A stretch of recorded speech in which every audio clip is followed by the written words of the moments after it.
اور دین اللہ تعالیٰ کے لیے ہو جائے، پھر اگر وہ باز آ جائیں تو ظالموں کے سوا کسی پر کوئی زیادتی نہ ہوگی۔ اس وقت تک لڑو جب فتنہ مکمل طور پر ختم ہو جائے۔ اب حرمت کے مہینوں کی بات کی جا رہی ہے۔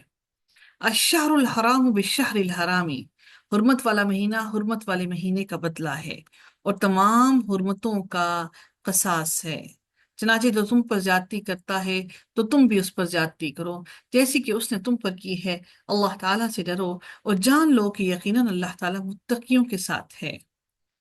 حرمت کے مہینے میں جنگ قتال، یہ اللہ تعالیٰ نے حرمت کے مہینے جب کائنات کو بنایا اس وقت سے حرمت کے مہینے بیان بنا دیے، جو کہ رجب اور ذوالقعدہ ذوالحجہ اور محرم ہیں۔ ان میں یہ ہرگز نہیں ہے کہ ان مہینوں میں آپ شادی بیاہ نہیں کر سکتے اور کوئی خوشی نہیں منا سکتے اور آپ اچھا لباس نہیں پہن سکتے۔ کچھ سمجھتے ہیں کہ سفر کا مہینہ بہت بھاری ہوتا ہے، ایسا ہرگز نہیں ہے۔ حرمت کے مہینوں سے مراد یہ ہے کہ انسان اپنے آپ کو اللہ کی راہ پر ڈھال دے اور گناہوں سے بچنے کی کوشش کرے۔ جس طرح سے ان حرمت کے مہینوں میں ہر نیکی کا اجر و ثواب کئی گنا زیادہ ہے، اسی طرح سے ان حرمت کے مہینوں میں ہر گناہ کا عذاب بھی کئی گنا زیادہ ہے۔ تو ہر انسان سمجھ لے کہ یہ حرمت کے مہینے ہیں اور ان کی حرمت کو پامال کرنے کی ہمیں ہرگز اجازت نہیں ہے۔ اگر عام دنوں میں آپ میوزک سنتے ہیں تو ان دنوں میں میوزک سننے کا آپ کو کئی گنا زیادہ عذاب ہوگا۔ عام دنوں میں اگر آپ ٹی وی موویز اور یہ سب چیزیں دیکھتے ہیں، اگر عام دنوں میں چغلی لگاتے ہیں، غیبت کرتے ہیں، تو ان دنوں میں ان کا عذاب کئی گنا زیادہ ہوگا۔ کوئی یہ نہ سمجھے کہ نیکیاں کمائی جا رہی ہیں اور بدیاں بھی ساتھ ساتھ کرتے جائیں، تو نیکیاں کر رہے ہیں تو بدیوں کے بھی عذاب کئی گنا زیادہ ہوں گے۔ وَأَنفِقُوا فِي سَبِيلِ اللَّهِ وَلَا تُلْقُوا بِأَيْدِيكُمْ إِلَى التَّهْلُكَةِ۔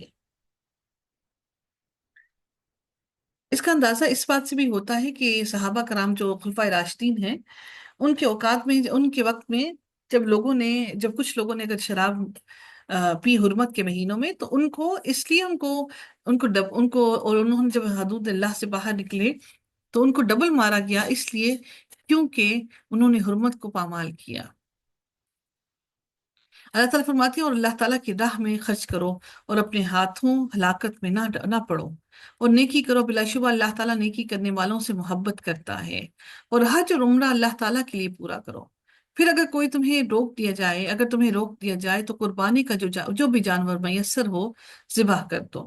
یہاں پر یہ بات واضح ہوتی ہے کہ اگر وہ حکومت آپ کو اجازت نہیں دیتی تو ہمیں اجازت نہیں ہے کہ ہم غیر قانونی طور پر حج یا عمرہ کریں۔ یہ نبی اکرم صلی اللہ علیہ وسلم اور ان کے ساتھ صحابہ کرام کو بھی کہہ دیا کہ اگر تمہیں روک دیا جائے تو کیونکہ تم نے احرام باندھ لیا ہے، تو جو جانور تمہیں میسر ہو اس کو ذبح کر دو، اور اپنے سروں کو نہ منڈواؤ جب تک کہ قربانی کا جانور اپنے مقام تک نہ پہنچ جائے، محلہ یعنی کہ اپنی قربانی کی جگہ تک نہ پہنچ جائے۔ پھر تم میں سے جو کوئی بیمار ہو یا اس کے سر میں تکلیف ہو تو روزے یا صدقے یا قربانی کا فدیہ ہے، یعنی کہ وہ سر کو نہیں منڈوا سکتا تو وہ روزے، صدقے یا قربانی کا فدیہ دے۔ جب تم امن میں ہو تو جو کوئی عمرے سے حج تک سے ساتھ فائدہ اٹھائے تو قربانی میں سے جو میسر ہو ذبح کرے۔ پھر جو قربانی نہ پائے وہ 3 دن کے روزے حج میں رکھے۔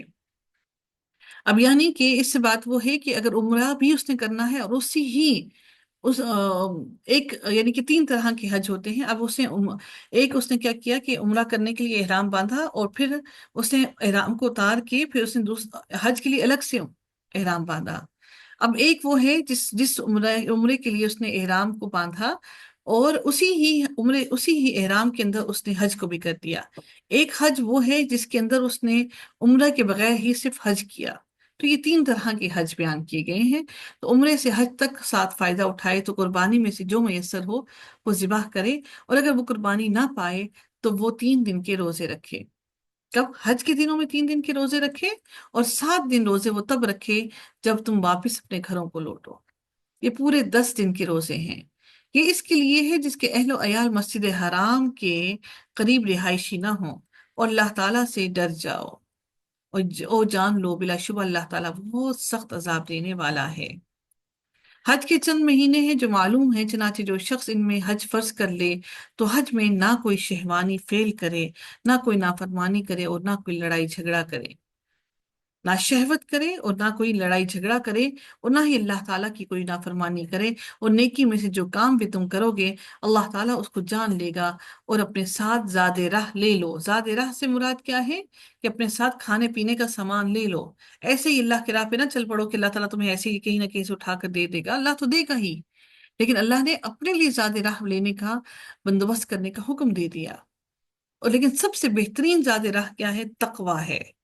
یعنی حج پہ جانے سے پہلے اپنے اندر تقوی کو بڑھا کر نکلو۔ پھر اللہ تعالیٰ فرماتے ہیں اے عقل والو مجھ سے ہی ڈرتے رہو۔ ہم سارا کچھ پیسے بھی اکٹھے کر لیے، ہم نے سارا کچھ مال بھی اکٹھا کر لیا اور حج کے لیے نکل گئے، لیکن دلوں کو تقوی سے خالی کر کے نکلے تو پھر حج ہمارے کہاں سے قبول ہوں، ہماری دعائیں کہاں سے قبول ہوں، ہم پر کہاں سے رحم کیا جائے؟ حرام کے پیسوں سے جا کر حج کرائے، کسی کا حق مار کے حج کرائے، تو ایسے حج کا کوئی فائدہ نہیں۔ تقوی نہیں تو حج کیسا؟ لیس علیکم جناح، تم پر کوئی گناہ نہیں کہ تم اپنے رب کا فضل تلاش کرو۔ پھر جب تم عرفات سے واپس آؤ تو مشعر حرام کے پاس اللہ تعالیٰ کا ذکر کرو، اور اس کا ذکر کرو جیسے اس نے تمہیں ہدایت دی ہے، اور بلا شبہ اس سے پہلے یقیناً تم گمراہ لوگوں میں سے تھے۔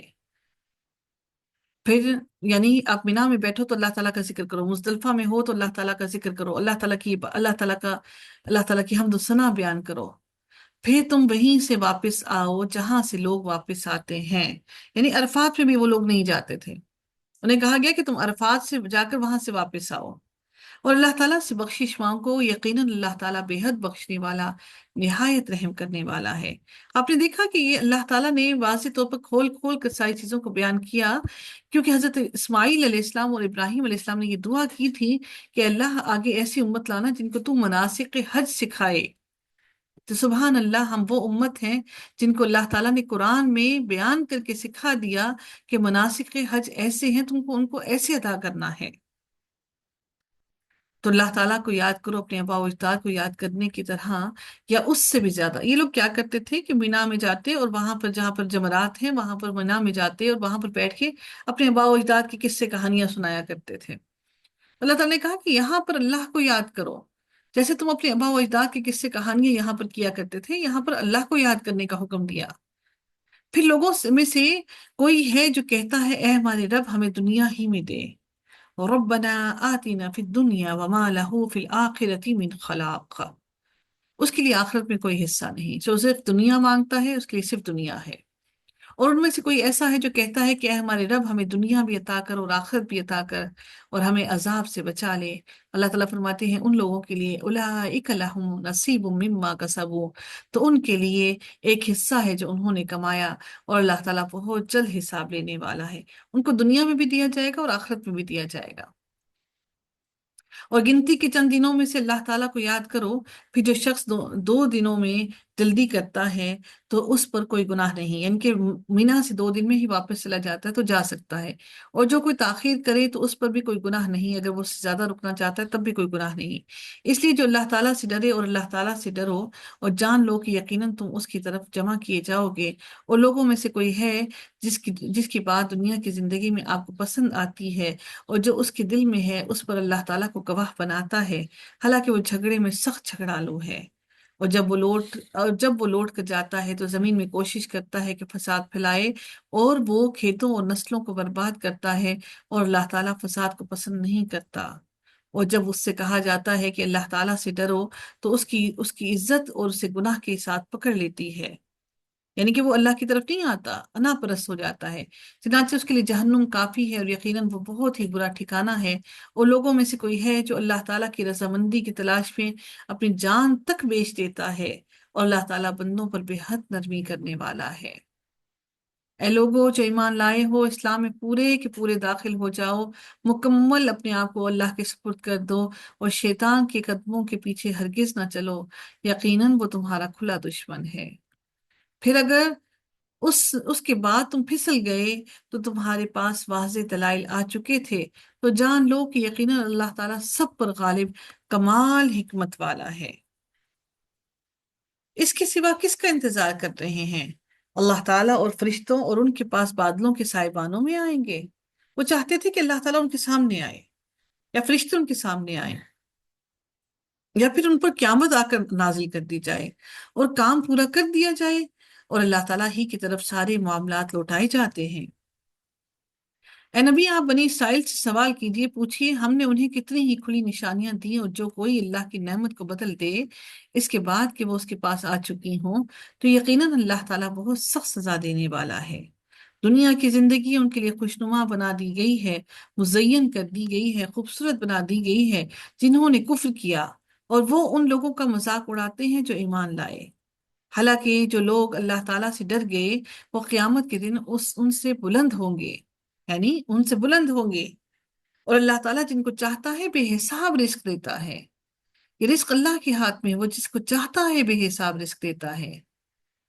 کان الناس امت واحدہ، لوگ ایک ہی امت تھے، پھر اللہ تعالیٰ نے انبیاء کو خوشخبری دینے والے اور ڈرانے والے بنا کر بھیجا، اور ان کے ساتھ کتاب کو حق کے ساتھ نازل کیا تاکہ وہ لوگوں کے درمیان ان باتوں کا فیصلہ کر دے جن میں انہوں نے اختلاف کیا، اور اس میں اختلاف نہیں کیا مگر ان لوگوں نے جنہیں کتاب دی گئی، ان لوگوں نے سب سے زیادہ اختلاف کیا اس کے بعد کہ ان کے پاس واضح دلائل آ چکے تھے۔ اس کس وجہ سے اختلاف کیا؟ آپس میں ضد کی وجہ سے۔ پھر اللہ تعالیٰ نے اپنے حکم سے ان لوگوں کو جو ایمان لائے حق میں ہدایت دی جس میں انہوں نے اختلاف کیا تھا، اور اللہ تعالیٰ جس کو چاہتا ہے وہ سیدھے رستے کی طرف ہدایت دیتا ہے۔ اللہ تعالیٰ نے یہودیوں میں سے کم ہی لوگوں کو اللہ تعالیٰ نے ہدایت دی، لیکن زیادہ تر عیسائیوں نے اسلام کو قبول کر لیا۔ ام حسبتم ان تدخلوا الجنة ولما يأتكم مثل الذين خلوا من قبلكم، یا تم نے گمان کر رکھا ہے کہ تم جنت میں داخل ہو جاؤ گے حالانکہ ابھی تم پر ان لوگوں جیسے حالات نہیں آئے جو تم سے پہلے گزر چکے۔ ان کو تنگ دستی اور تکلیف پہنچی اور وہ بری طرح ہلائے گئے، یہاں تک کہ وہ رسول بھی اور وہ لوگ بھی جو ان کے ساتھ ایمان لائے تھے کہہ اٹھے، نصر اللہ، اللہ تعالیٰ کی مدد کب ہوگی؟ الا ان نصر اللہ قریب، سن لو یقیناً اللہ تعالیٰ کی مدد قریب ہی ہے۔ شکر ادا کیجئے کہ اللہ تعالیٰ نے ہمیں کسی بڑی آزمائش میں مبتلا نہیں کیا۔ اللہ تعالیٰ نے فرمایا کہ ایسی جنت تھوڑی مل جائے گی جب تک اللہ تعالیٰ ہمارے دین کو، ہمارے ایمان کو، ہمارے اعمال کو اچھی طرح سے ٹٹول نہ لے۔ اللہ نے کہا ابھی تو تمہیں ویسے آزمایا ہی نہیں گیا۔ یسألونک ماذا ينفقون، وہ آپ سے پوچھتے ہیں کہ وہ کیا خرچ کریں۔ اے نبی، آپ کہہ دیجئے کہ جو مال تم خرچ کرو وہ والدین اور رشتہ داروں اور یتیموں اور مسکینوں اور مسافروں کے لیے ہے، اور جو بھلائی تم کرتے ہو یقیناً اللہ تعالیٰ اس کو خوب جاننے والا ہے۔ مال کے خرچ کرنے میں سب سے پہلے اللہ نے حکم دیا والدین کا۔ ہم والدین کو ہی بھول جاتے ہیں، ان پر احسان کرتے ہیں خرچ کر کے۔ کتب علیکم القتال، تم پر قتال فرض کر دیا گیا ہے، یہاں پر جہاد کا حکم ہو رہا ہے۔ وہ تمہارے لیے ناپسندیدہ ہے، اور ہو سکتا ہے کہ تم کوئی چیز ناپسند کرو وہ تمہارے لیے بہتر ہو، اور ہو سکتا ہے تم کوئی چیز پسند کرو حالانکہ وہ تمہارے لیے بدتر ہو، اور اللہ تعالیٰ جانتا ہے تمہارے لیے، اور اللہ تعالیٰ جانتا ہے کہ اور تم نہیں جانتے۔ یعنی قتال کا حکم دیا، وہ ان کو لگتا تھا کہ ہم مر جائیں گے تو ہم کیوں قتال کریں۔ وہ آپ سے حرمت والے مہینے میں قتال کرنے کے بارے میں سوال کرتے ہیں، آپ کہہ دیں کہ اس میں قتال کرنا کبیرہ گناہ ہے، یعنی کہ حرمت کے مہینوں میں جہاد نہیں کر سکتے، ان میں آپ قتال نہیں کر سکتے، کبیرہ گناہ ہے۔ اور اللہ تعالیٰ کی راہ سے روکنا اور اس کے ساتھ کفر کرنا، اور مسجد حرام سے روکنا اور اس کے رہنے والوں کو نکالنا اللہ تعالیٰ کے نزدیک اس سب سے بڑا ہے۔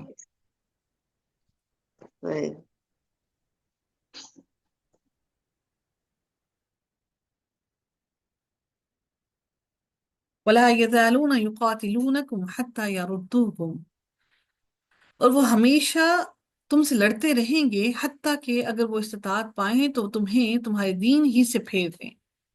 ادھر حقیقت ایسا ہوا تھا کہ مسلمانوں کو علم نہ تھا، اور وہ حرمت کے مہینہ شروع ہو گیا تھا، لیکن ابھی وہ سمجھتے تھے کہ حرمت کے مہینہ شروع ہونے میں ابھی کچھ دن، 1-2 دن باقی ہیں۔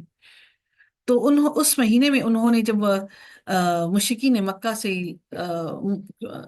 ان کا آمنا سامنا ہو گیا، ان کی لڑائی ہو گئی ان سے، تو انہوں نے ایک کو قتل کر ڈالا اور ان کا سامان لے لیا، مال غنیمت لے لیا، تو اس پر انہوں نے واویلا مشرکین مکہ نے مچا دیا کہ یہ تو حرمت کے مہینوں میں جنگ کر رہے ہیں، یہ تو حرمت کے کو پامال کر رہے ہیں۔ تو اللہ تعالیٰ نے حرمت کے مہینوں میں منع کیا کہ حرمت کے مہینوں میں جنگ و جدل کرنا، مارنا، یہ منع کر دیا گیا۔ اور تم میں سے جو اپنے دین سے پھر جائے، جو مرتد ہو جائے، پھر وہ مر جائے اس حال میں کہ وہ کافر ہی ہو، تو یہی لوگ ہیں جن کے اعمال دنیا اور آخرت دونوں میں ضائع ہو گئے، اور یہی لوگ آگ والے ہیں اور اس میں ہمیشہ ہمیشہ رہیں گے۔ ان الذین آمنوا والذین ہاجروا وجاہدوا فی سبیل اللہ، یقیناً جو لوگ ایمان لائے اور جنہوں نے ہجرت کی اور اللہ تعالیٰ کی راہ میں جہاد کیا، وہی اللہ تعالیٰ کی رحمت کی امید رکھتے ہیں، اور اللہ تعالیٰ بے حد بخشنے والا اور نہایت رحم کرنے والا ہے۔ وہ آپ سے شراب اور جوئے کے بارے میں پوچھتے ہیں کہ ہم اس کو کریں اور کھیلیں؟ آپ کہہ دیں کہ ان دونوں میں بہت بڑا گناہ ہے، اور لوگوں کے لیے کچھ فائدے بھی ہیں۔ جوئے سے تم تھوڑا سا پیسہ کما لیتے ہو، اور ان دونوں کا گناہ ان کے فائدے سے کئی گنا بڑا ہے، کیونکہ تم اللہ تعالیٰ کی حدود سے باہر نکل جاتے ہو۔ اور وہ آپ سے پوچھتے ہیں کہ کیا خرچ کریں، بار بار پوچھتے ہیں کہ ہم کیا خرچ کریں، کیونکہ مال ان کے دل میں اتنی محبت رکھتا تھا کہ وہ خرچ کرنا نہیں چاہتے تھے۔ آپ کہہ دیں کہ جو ضرورت سے زائد ہو وہ سب خرچ کرو۔ اللہ تعالیٰ اسی طرح تمہارے لیے آیات کھول کر بیان کرتا ہے تاکہ تم غور و فکر کرو، لیکن در حقیقت ہمیں آج اپنی ضرورت سے زائد کچھ لگتا ہی نہیں، ہمیں اپنی ضرورتیں ہی نہیں ختم ہوتی دکھائی دیتی، تو پھر ہم کیا خرچ کریں؟ ہمارے لیے تو دنیا ہی سب کچھ ہے، دنیا اور آخرت کے بارے میں، اور وہ آپ سے یتیموں کے بارے میں بھی سوال کرتے ہیں۔ اے نبی، آپ کہہ دیں کہ ان کے لیے کچھ نہ کچھ سنوارتے رہنا بھلائی کا کام ہے، اور اگر تم انہیں ساتھ ملا لو تو وہ تمہارے بھائی ہیں، اور اللہ تعالیٰ بگاڑنے والے کو سنوارنے والے سے خوب جانتا ہے۔ کون اصلاح کرنے والا ہے، اللہ اس کو بہترین جانتا ہے، اور اگر اللہ تعالیٰ چاہتا تو وہ تمہیں ضرور مشقت میں ڈال دیتا، یقیناً اللہ تعالیٰ سب پر غالب اور کمال حکمت والا ہے۔ اب نکاح کی بات کی جا رہی ہے۔ وَلَا تَنْكِحُوا الْمُشْرِكَاتِ، اور تم مشرک عورتوں سے نکاح نہ کرو یہاں تک کہ وہ ایمان لے آئیں، اور مومن لونڈی ایک مشرک عورت سے بہتر ہے، یعنی کہ مومن جس کے دین میں پوری طرح ایمان راسخ ہے، اگرچہ مشرکہ تمہیں اچھے لگے، اور نہ ہی اپنی عورتوں کو مشرک مردوں کے نکاح میں دو یہاں تک کہ وہ ایمان لے آئیں، اور مومن غلام مرد مشرک مرد سے بہتر ہے، اگرچہ مشرک تمہیں اچھا لگے۔ وہ لوگ آگ کی طرف بلاتے ہیں، اللہ تعالیٰ فرماتے ہیں وہ تمہیں آگ کی طرف بلاتے ہیں، اور اللہ تعالیٰ اپنے حکم سے جنت اور مغفرت کی طرف بلاتا ہے، سبحان اللہ۔ اور وہ لوگوں کے لیے اپنی آیات کھول کر بیان کرتا ہے تاکہ وہ نصیحت حاصل کریں۔ اس لیے اللہ تعالیٰ ہمیں قرآن بتاتا ہے تاکہ ہم جب تک اس کو سمجھیں گے نہیں، ہم کہاں سے اس کو سیکھیں گے، ہم کیسے عمل کریں گے؟ اور وہ آپ سے حیض کے بارے میں سوال کرتے ہیں۔ آپ کہہ دو کہ وہ گندگی ہے، چنانچہ حیض میں عورتوں سے الگ رہو۔ اس سے الگ رہنے سے یہ مطلب ہرگز نہیں ہے کہ اپنے بستر الگ کر دو، بلکہ ان سے مباشرت نہ کرو جب تک کہ وہ پاک نہ ہو جائیں، ان کے قریب نہ جاؤ۔ پھر جب وہ غسل کر لیں تو جہاں سے اللہ تعالیٰ نے تمہیں حکم دیا ہے ان کے پاس آؤ، یعنی کہ جو اللہ تعالیٰ نے جو حصہ تمہارے لیے حلال کیا ہے اس حصے سے آؤ۔ یقیناً اللہ تعالیٰ بہت توبہ کرنے والوں اور بہت پاک رہنے والوں سے محبت کرتا ہے۔ نساؤکم حرث، عورتیں تمہاری کھیتیاں ہیں۔ کھیتیاں کہاں سے ہیں؟ یعنی کہ جہاں کھیتی کیا ہوتی ہے جس سے آپ کو فائدہ حاصل ہو، یعنی عورتوں سے تمہیں فائدہ حاصل ہوتا ہے، تمہیں اللہ تعالیٰ اولاد عطا کرتا ہے۔ چنانچہ جہاں سے چاہو اپنی کھیتی میں آؤ اور اپنی جان کے لیے عمل آگے بھیجو۔ اس سے یہ ہرگز مطلب نہیں ہے کہ جہاں سے دل کرے مباشرت کرو، بلکہ اس سے مراد یہ ہے کہ جہاں سے کھیتی سے تمہیں فائدہ حاصل ہو وہاں سے آؤ، جب دل کرے عورت کی طرف آؤ، اپنی عورت سے مباشرت کرو۔ اور اللہ تعالیٰ سے ڈرو اور جان لو یقیناً تم اس سے ملاقات کرنے والے ہو، اور آپ ایمان والوں کو خوشخبری دے دیں، اور اللہ تعالیٰ کو اپنی قسموں کا نشانہ نہ بناؤ، اپنی باتوں میں اللہ کو بار بار قسم نہ اٹھاؤ اللہ کی، کہ نہ تم نیکی کرو گے اور نہ تم گناہوں سے بچو گے، اور نہ تم لوگوں کے درمیان اصلاح کرو گے، اور اللہ تعالیٰ سب کچھ سننے اور سب کچھ جاننے والا ہے۔ ہاں، اللہ تعالیٰ تمہاری لغو قسموں پر تمہیں نہیں پکڑتا، جس کو عادت ہے قسم بار بار قسم بات بات پر اٹھانے کی، وہ اس کی وجہ سے تمہیں پکڑتا ہے جو تمہارے دلوں نے کمایا، اور اللہ تعالیٰ بے حد بخشنے والا نہایت بردبار ہے۔ ان لوگوں کے لیے جو اپنی عورتوں سے نہ ملنے کی قسم کھا بیٹھے، ایلا کر بیٹھے، قسمیں اٹھا لیں کہ ہم اپنی عورتوں سے نہیں ملیں گے، ہم اپنی عورتوں سے، میری قسم ہے کہ میری عورت مجھ پر حرام ہے، میں اس سے نہیں ملوں گا۔ انہیں 4 ماہ تک انتظار کرنا ہے، یہ ایک خاص طور پر بات کی گئی ہے کہ وہ 4 ماہ تک انتظار کریں. پھر اگر وہ رجوع کر لیں تو یقیناً اللہ تعالیٰ بے حد بخشنے والا، نہایت رحم کرنے والا ہے. 4 ماہ بعد ان کا نکاح فاسق ہو گیا. اور اگر وہ طلاق دینے کا ارادہ کریں تو اللہ تعالیٰ یقیناً سب کچھ سننے والا ہے. یعنی کہ وہ رجوع نہیں کرتا اگر، تو تب اس صورت میں. اور پھر اگر وہ اس کے بعد وہ طلاق دے دیتا ہے تو اللہ تعالیٰ فرماتے ہیں کہ اگر وہ اس کا ارادہ رکھتے ہیں تو یقیناً اللہ تعالیٰ سب کچھ سننے والا اور جاننے والا ہے. اب طلاق یافتہ عورتوں کی عدت کی بات کی جا رہی ہے، اور طلاق یافتہ عورتیں اپنے آپ کو 3 حیض تک انتظار میں رکھیں، اور ان کے لیے جائز نہیں کہ وہ اس چیز کو چھپائیں جس کو اللہ تعالیٰ نے ان کے رحموں میں پیدا کیا ہے، اگر وہ اللہ تعالیٰ اور آخرت کے دن پر ایمان رکھتی ہیں اور ان کے شوہر اس دوران میں انہیں واپس لینے کے زیادہ حقدار ہیں. اگر ان کو شوہر واپس اصلاح کرنا چاہتے ہیں، وہ زیادہ حقدار ہیں کہ ان کو واپس لے جائیں. اگر وہ اصلاح کرنے کا ارادہ رکھتے ہوں، اور عورتوں کے لیے بھی معروف کے مطابق ویسے ہی حقوق ہیں جیسے ان کے اوپر حق ہے، اور مردوں کا ان پر ایک درجہ ہے، اور اللہ تعالیٰ سب پر غالب و کمال حکمت والا ہے. درجہ یعنی کہ اللہ تعالیٰ نے ایک درجہ بلند کیا مرد کا. اب دیکھیے یہاں پر واضح طور پر ترجمے کے اندر طلاق کا ذکر کیا جا رہا ہے. الطلاق مرتان، مرتانی تسنیہ کا صیغہ استعمال کیا گیا ہے. یہ نہیں کہ ایک ہی جگہ پہ آپ لوگ طلاق دے دیں. طلاق رجعی 2 بار ہے. پھر یا تو اچھے طریقے سے روک لینا ہے، یا نیکی کے ساتھ رخصت کر دینا ہے. اور تمہارے لیے حلال نہیں کہ تم اس میں سے لو جو کچھ تم نے ان کو مہر میں دیا ہے، مگر دونوں کو خوف ہو کہ وہ دونوں اللہ تعالیٰ کی حدود کو قائم نہ رکھ سکیں گے. پھر اگر تمہیں خوف ہو کہ وہ دونوں اللہ کی حدود کو قائم نہ رکھ سکیں گے تو ان دونوں پر اس پر کوئی گناہ نہیں جو عورت خلا کی فدیے میں دے. یعنی کہ اگر عورت نکاح توڑوانا چاہتی ہے تو وہ اپنی طرف سے کوئی پیسہ دے کر بھی خلا لے سکتی ہے. اللہ تعالیٰ کی یہ حدود ہیں، چنانچہ ان سے آگے نہ بڑھو، اور جو اللہ تعالیٰ کی حدود سے آگے بڑھے گا تو یہی لوگ ظالم ہیں. پھر اگر وہ تیسری مرتبہ طلاق دے دے، فَإِن طَلَقَهَا طَلَّقَهَا، دیکھیے الگ الگ اوقات میں اللہ تعالیٰ نے واضح بیان کر دیا. پھر اگر وہ اسے تیسری مرتبہ طلاق دے دے تو اس کے بعد اس کے لیے حلال نہ ہوگی جب تک وہ اس کے علاوہ کسی دوسرے شوہر سے نکاح نہ کرے.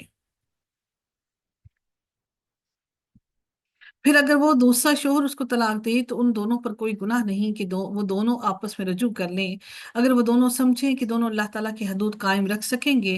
اور یہ اللہ تعالیٰ کی حدود ہیں جنہیں وہ ان لوگوں کے لیے بیان کرتا ہے جو علم رکھتے ہیں.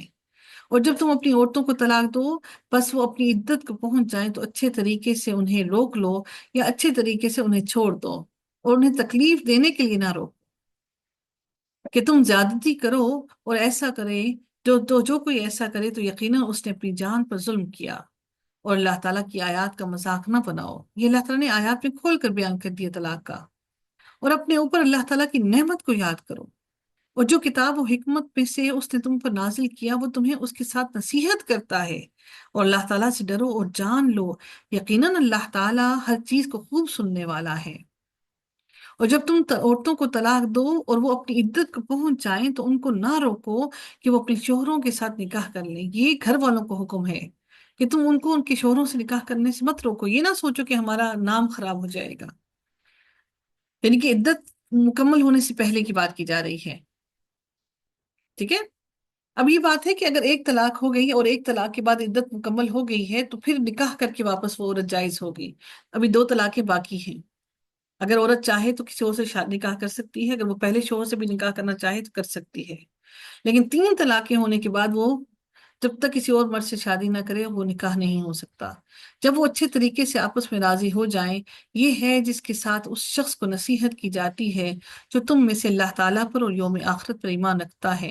یہی تمہارے لیے زیادہ پاکیزہ اور صاف ستھرا ہے، اور اللہ تعالیٰ جانتا ہے اور تم نہیں جانتے.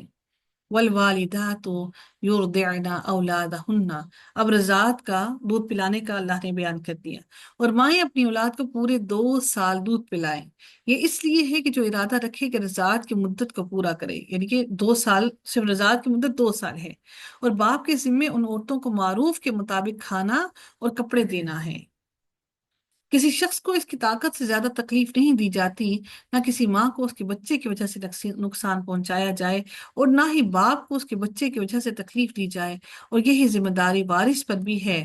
پھر اگر دونوں باہمی رضامندی اور باہمی مشورے سے دودھ چھڑانے کا ارادہ کریں تو بھی ان دونوں پر کوئی گناہ نہیں، یعنی کہ اس مدت سے پہلے بھی اگر چھڑوانا چاہیں تو تب بھی کوئی گناہ نہیں، اور اگر تم ارادہ کر لو کہ اپنے بچوں کو دودھ پلواؤ تو تم پر تب بھی کوئی گناہ نہیں، یعنی کہ کسی اور سے بھی اگر دودھ پلوانا چاہو تب بھی کوئی گناہ نہیں۔ جب معروف طریقے کے مطابق جو دینا ہو وہ تم ان کو پورا ادا کر دو، اور اللہ تعالیٰ سے ڈرو اور جان رکھو یقیناً جو بھی تم کرتے ہو اللہ تعالیٰ اس کو خوب دیکھنے والا ہے۔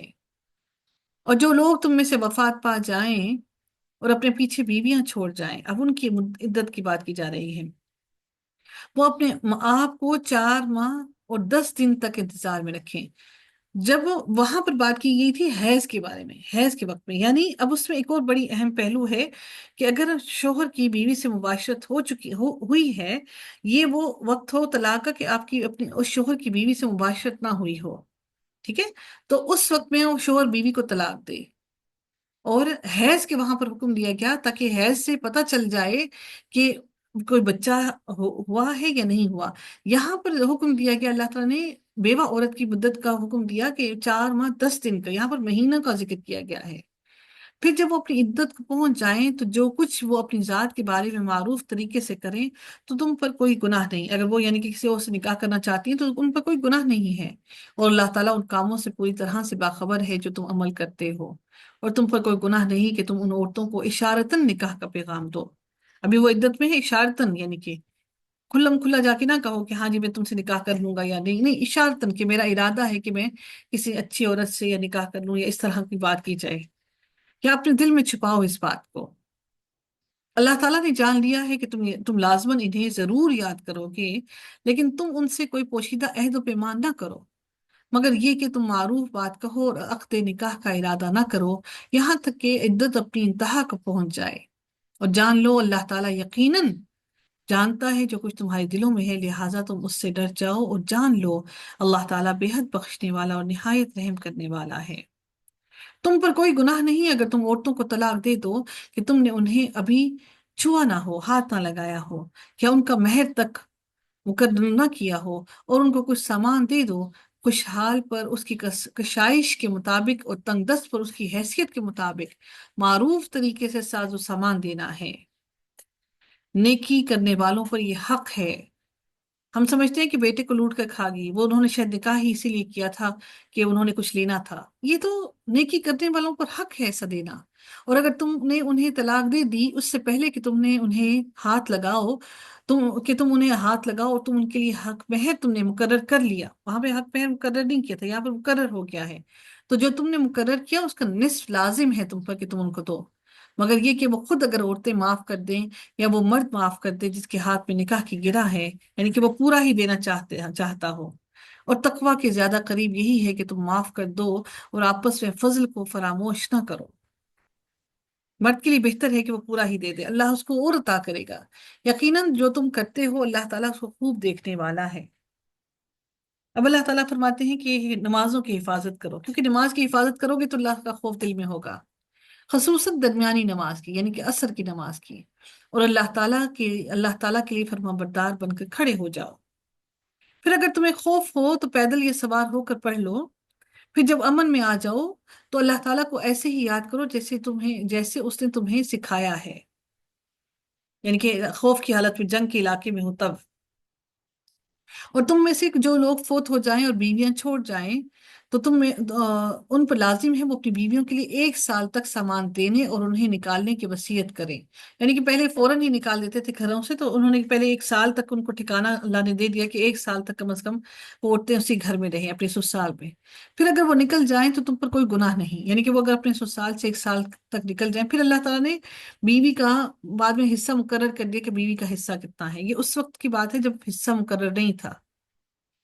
جو کچھ وہ اپنے بارے میں معروف طریقے سے کریں، اور اللہ تعالیٰ سب پر غالب ہے، کمال حکمت وارا ہے۔ اور طلاق یافتہ عورتوں کو کچھ سامان دینا معروف طریقے سے متقی لوگوں پر لازم ہے، اسی طرح اللہ تعالیٰ اپنی آیات کھول کھول کر بیان کرتا ہے تاکہ تم سمجھو کہ آپ نے ان کو نہیں دیکھا جو موت کے ڈر سے ہزاروں کی تعداد میں اپنے گھروں سے نکلے. یہ قوم تھی جو طاعون کی وبا سے ڈر کر اپنے گھر چھوڑ کر نکل گئی. تو اللہ تعالیٰ نے ان سے کہا مر جاؤ، سارے کے سارے مر گئے. پھر ان کے نبی نے ان کے لیے اللہ سے دعا کی تو وہ پھر اللہ تعالیٰ نے ان کو دوبارہ زندہ کیا. پھر اس نے انہیں زندہ کیا. بلا شبہ اللہ تعالیٰ یقیناً لوگوں پر بڑے فضل والا، مگر اکثر لوگ شکر ادا نہیں کرتے. اور اللہ تعالیٰ کی راہ میں جنگ کرو اور جان لو، بلا شبہ اللہ تعالیٰ سب کچھ سننے والا اور سب کچھ جاننے والا ہے. کون ہے وہ جو اللہ تعالیٰ کو قرض حسنہ دے، یعنی قرض دے کر بھول جاؤ، سو وہ اس کو بڑھا چڑھا کر اس کے لیے کئی گنا کر دے. وہ قرض حسنہ قیامت تک تمہارے لیے بڑھتا رہے گا، بڑھتا رہے گا، نیکیوں میں اضافہ کرتا رہے گا. اور اللہ تعالیٰ ہی تنگی اور خوشادگی دے پیدا کرتا ہے، اور اسی کی طرف تم لوٹائے جاؤ گے. آپ نے موسیٰ کے بعد بنی اسرائیل کے سرداروں کو نہیں دیکھا جب انہوں نے اپنے نبی سے کہا ہمارے لیے کسی کو بادشاہ بنا دے؟ موسیٰ کے بعد، حضرت موسیٰ علیہ السلام کے بعد کی بات ہے یہ، کہ ہم اللہ تعالیٰ کی راہ میں جنگ کریں گے. نبی نے جواب دیا یقیناً قریب ہو تم کہ اگر تم پر جنگ فرض کر دی جائے تو تم قتال ہی نہ کرو. انہوں نے کہا اور ہمیں کیا ہے کہ ہم اللہ تعالیٰ کی راہ میں جنگ نہ کریں، ہمیں ہمارے گھروں سے اور ہمارے بیٹوں سے نکالا گیا. پھر جب ان پر جنگ فرض کر دی گئی تو ان میں سے تھوڑی سی تعداد کے لوگوں کے علاوہ باقی سب پھر گئے. اور اللہ تعالیٰ ظالموں کو خوب جاننے والا ہے. اور ان کے نبی نے ان سے کہا بلا شبہ اللہ تعالیٰ نے یقیناً طالوت کو تمہارے لیے بادشاہ مقرر کیا. انہوں نے جواب دیا ہم اس کی حکومت کیسے کر سکتے ہیں، اس کی حکومت کیسے ہو سکتی ہے جبکہ اس سے زیادہ بادشاہت کے حقدار ہم ہیں، اور اسے مالی کشائش بھی نہیں، مال بھی زیادہ نہیں. نبی نے کہا بلا شبہ اللہ تعالیٰ نے اسے تم پر چنا ہے، اسے علمی اور جسمانی فراخی عطا کی ہے. اور اللہ تعالیٰ اپنی بادشاہ جسے چاہتا ہے عطا کرتا ہے، اور اللہ تعالیٰ بڑی وسعت والا اور سب کچھ جاننے والا ہے. اور ان سے ان کے نبی نے کہا اس کی بادشاہت کی نشانی یہ ہے کہ تمہارے پاس وہ صندوق آ جائے گا جو تابوت سکینہ ہے، جس میں تمہارے رب کی طرف سے سکینت ہوگی، اور آل موسیٰ اور آل ہارون کی باقیات ہوں گی. اس کو فرشتے اٹھا کر لائیں گے، بلا شبہ اس میں تمہارے لیے یقیناً نشانی ہے اگر تم مومن ہو. بس جب طالوت فوجوں کے ساتھ جدا ہوا تو اس نے کہا اگر اللہ تعالیٰ تمہیں یقیناً ایک نہر کے ذریعے آزمانے والا ہے، چنانچہ جس نے اس میں سے پیا وہ مجھ میں سے نہیں، اور جس نے اسے نہ چکھا تو یقیناً وہ میرا ہے.